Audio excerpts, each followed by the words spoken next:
ఒకసారి ఒక పాఠశాలలో ఉపాధ్యాయుడు పాఠాలు చెప్తుండగా ఒక పిల్లాడికి ఒక సందేహం వస్తుంది.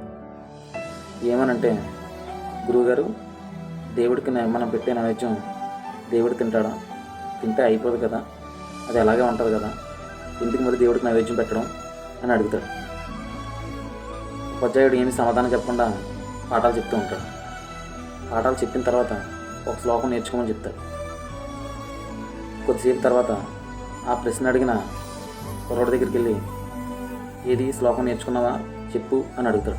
అప్పుడు ఆ పిల్లవాడు ఓం పూర్ణమదం పూర్ణమిదం పూర్ణత్ పూర్ణముదచ్యతే పూర్ణస్య పూర్ణమాదాయ పూర్ణమేవ వశిష్యతే అని చెప్తాడు. దానికి గురువుగారు, నువ్వు శ్లోకం నేర్చుకుంటే బుక్కులో నుండి ఉండకూడదు కదా అని అంటాడు. అప్పుడు ఆ పిల్లవాడికి అర్థమవుతుంది. అలాగే పుస్తకంలో ఉన్న అక్షరాలని మనం చదివి ఎలా గుర్తుపెట్టుకుంటామో, దేవుడికి పెట్టిన నైవేద్యం అందులో ఉన్న సూక్ష్మ రూపాన్ని, అలాగే విశ్వమంతవ్యాప్తిగా మా పరమాత్ముడు ఆ నైవేద్యాన్ని సూక్ష్మ స్థితిలో స్వీకరించి ఎటువంటి నష్టం కలగకుండా ఉంచుతారు. దాన్నే మనం ప్రసాదం కింద స్వీకరిస్తాం. ఏముందో మీ హిందూ మతంలో అన్న మూర్తులకి ఇది ఒక ఉదాహరణ.